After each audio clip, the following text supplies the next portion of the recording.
Right, so what are we talking about now? Right, we're talking about toilet etiquette. Toilet etiquette. We've touched upon it, and if you're a follower of Slow-Mo Fitness, is it Slow-Mo Fitness? Slow-Mo all over, Slow-Mo Fitness. I got a few channels, don't really use them very much. Started to use it a bit more now. You'll see a recent post with regards to toilet etiquette where, where to be fair, I would have done the same thing as that. We're going to go into it in a minute. Right. Should I describe the scenario for those that don't know? Or? Let's do it. So, you know when you use a public restroom and you got to drop a doo-doo and that, yeah? You know what I mean? There's two types of toilets in the world. There's the back home types, which is a hole in the ground where you just kind of squat over it. This is why Asian people are really good at squatting. If you've seen any of my fitness videos, I squat very easily. It's a very natural movement for me. It's because back home, yeah, now they've got Western toilets, but back home they used to have just like a hole in the ground with two places to put your feet, and you squat over it. And apparently biologically it's supposed to be easier for the doo-doo to slip out your bum, but that's a different story, right? Scientifically, scientifically it is. Squatting is better. So, but you know what I mean? And then your ass isn't touching the seat. You know what I mean? Your ass isn't touching the seat. So, when you sit on a public toilet, right? A Western toilet, and you're sitting on this seat, you got to think about the last person that sat on there. You know what I mean? That last person might have all sorts of genital warts and all sorts of shit going on, herpes and whatever, yeah? You're not discriminating. It happens. Yeah, it happens, yeah? You know what I mean? Especially if you've been to Rochdale. Nah, I'm joking though. But like, you know what I mean? So you think about that. Safe. I think a lot of people think about that when they go into the toilet and say, yo, I got to sit on this seat. Bare people sat on this seat. Dude who's been dropped. So what they do is they get the toilet paper and they make a little shield around it, a little cover, yeah? So that their ass isn't directly in contact with that seat that, someone's already sat on. I'd probably, personally, when I have to do it, I'd double, triple it up. Yeah. Because on an aeroplane, you get a ready-made one. Yeah. But like, you don't get that in public toilets, which probably less people use the aeroplane one. I don't know. No, maybe they don't. I don't know, because they get used all day. But depends on I think if you're in economy, yeah, they get hammered. If you're in business class, obviously. I've never been in a business class one. I assume the seats have toilets in them, and one of the air stewards or stewardesses just comes over and wipes your ass for you, and then gives you some peanuts afterwards. B-day with that, sir. Yeah. And that's what happens, isn't it? Yeah. But yeah, so anyway, long story short, yeah, at my place of work, someone has done this. Fair enough, yeah. You know what I mean? You gotta like, preserve your body from touching that seat, but they leave it. So they leave it there for the next person to find. That's a bit strange for me. Like, yeah, why would you do that? Yeah, you'd flush it off. You flush it afterwards, right? You flush it off. They leave it there.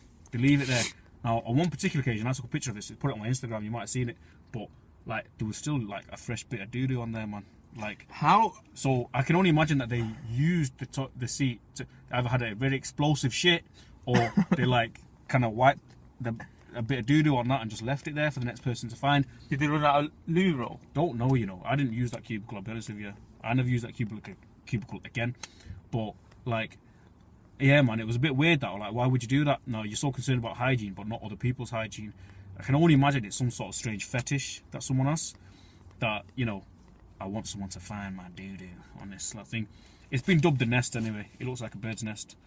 You know what I mean? But I'm glad to hear that you got security involved. Yeah, man. They've taken samples. Yeah. They're going to do a DNA check on it. So whoever you are, it's only a matter of time to find you. We're going to find you. So you better hand in your resignation.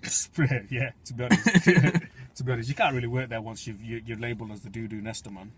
My general rule of thumb is when you're using, it is essentially someone else's equipment. Yeah. Treat it as your own. Would you do that at home? Yeah, that's true, man. Would you do that at home? Would you leave doo-doo tissues on your toilet for the next person's thing? It's rude. It's, there's no manners in that. And it spreads diseases. You're just gonna leave your doo-doo on a tissue on a seat. People breathing that in, man. That's nasty, man. Traumatic. You can get Ebola with that kind of shit. There's plenty of toilet etiquettes. I think that's an important one though. And like, some people, they go on the toilet on the phone, and like, you can hear them in the next cubicle, and they'll be like, yeah, just like work again, on a business call. I'm like, are you really dropping them on a business call? Like, yo, I make sure I flush the next toilet really loud next to him, or like make fart noises and stuff, so people that are listening to his call know that he's doing that he's a disgusting guy, man. You don't do that, man. No one wants to hear you talking and then hearing a plop splash. It's just like, texting and WhatsApping is okay when you're on the loo. because no one can hear that unless No you're one not can- dropping yeah. them voice notes. That's just Yeah. Or unless you, no selfies on the toilet. yeah, either. don't don't take no don't selfies. wanna. Well, it depends on your angle. Yeah. If they can only see your face, but then they can see behind you. They know you're in the toilet. That's But another. nowadays, all the systems are like behind a little True. cladding and stuff. But anyway, that's toilet etiquette in this video because we're going over 5 Yeah, minutes 5 now. minutes again, man. We've been chatting shit. So, folks. anyway, yeah. So if you're gonna use the toilet, respect. Just respect the loo. Respect everyone else. Respect yourself. Because you're not going out Don't in do a things field. like that, man. Don't do People things have to go in a field. Yeah. In Africa, there's someone out there right now who has to walk 10 miles to sit in a field to have a because they don't want doo-doo. to contaminate their drinking water with doo-doo water. You know what I mean? That's how you get typhoid, dysentery, cholera, things like that. These sort of diseases. We don't need them in the first world. But if you're going to be a dirty bastard and you're going to be like leaving your doo-doo tissues on that, maybe people will start getting cholera in their work. You just got to think about these things. You got to think about these things. It's not right. And cut back on the curries. Yeah, man. Spicy ones. Yo, yeah, no Madras is explosive gonna shit kill either, you. man. Madras is gonna kill No, you. I seen one once with the toilet lid. The back of it was just. Oh, on that note, catch you later, guys. Bye bye.